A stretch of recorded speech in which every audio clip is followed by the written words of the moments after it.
سڵاو لە کاتی تاقیکردنەوە پێویستە زیاتر یارمەتی قوتابیان بدەین و ئەم ڕێنمایانە جێبەجێ بکەین. خاڵی یەکەم، چاڕوانی ئەوەی لێ بکەن کە نمرەی باش بەدەست بهێنێت و پێیان بڵێن ئێمە باوەڕمان وایە کە تۆ دەتوانیت باشترین نمرە بەدەست بهێنیت.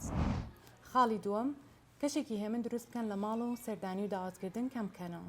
خاڵی سێم، لە دۆخی قوتابی تێبگەن و فشاری مەخەنە سەر و زۆر پێی مەڵێن بخوێنە ئەگەر وا بێ دەرناچی، بەڵکو پێی بڵێن ئێمە دڵنیاین کە باشترین نمرە بەدەست هێنیت و سەرکەوتوو ئەبیت. خاڵی چوارەم، ئەگەر قوتابی لە تاقیکردنەوەکان نمرەی لاوازی بەدەستهێنا بە هیچ شێوەیەک توند و تیژی سزای جەستەیی لەگەڵ بەکارمێنە، چونکە کاریگەری نەرێنی لەسەر لایەنی دەرونی و جەستەیی دەبێتەوەی هەستکردنی قوتابی بە کەمی و خەمباری و بێزاربوون لە خوێندن.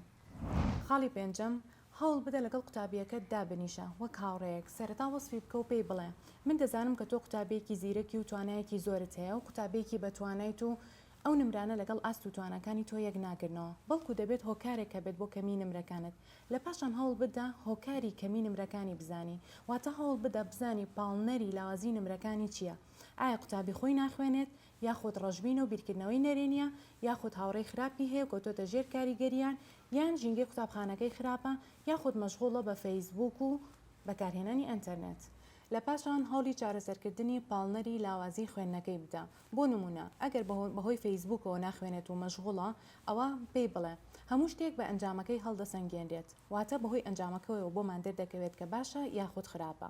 بۆ نمونە پرسیاری لێ بکە، بڵێ بە درێژایی ئەو ماوەی کە فەیسبوکت بەکارهێناوە چه سوودێکت لێ وەرگرتووە، جگە لە کاتکوشتن و دواکەوتن لە خوێندون و لاوازبوونی پەیوەندی کۆمەڵایەتیەکان و چەندان زیانی تر. واتە هەوڵ بدە لە ڕێگەی باسکردنی لایەنە نەرێنیەکانی فەیسبوک و لایەنە ئەرێنەکانی واسێنان لە فەیسبوک باوەڕی پێ بهێنی کە واز لەو خووە بێنێت یاخود کەمی بکاتەوە. خاڵی شەشەم، بەردەوام باسی ئەنجامە ئەرێنەکانی خوێندن و ئەنجامە نەرێنەکانی نەخوێندنی بۆ بکە و بۆ هۆیەوەهانی بدا تاوەکو زیاتر کۆشش بکات.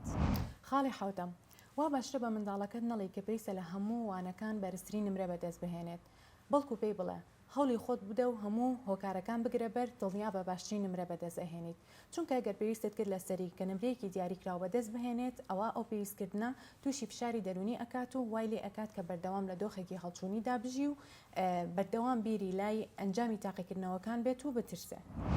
خاڵی هەشتم، ئەگەر قوتابی نمرەکەی بەرز کردەوە با بە ڕێژەیەکی کەمیش بێ، ئەوە دەستخۆشی لێ بکە و هانی بدە کە باشتر بێت. هەرگیز و هەرگیز قوتابیەکەت بەراورد مەکە بە قوتابیەکی تر، چ خوشکەکەی بێ یاخود براکەی بێت یاخود هەر کەسێکی تر بێت، بەڵکو بەخۆی بەراوردی بکە. پێی بڵێ ئەم ساڵ لە پار باشتری، یاخود ئەم کۆرسە لە کۆرسی ڕابردوو باشتری، یاخود ئەم هەفتەیە لە هەفتەکەی تر باشتری. بە هیوای سەرکەوتن بۆ گشت قوتابی ئازیزەکان.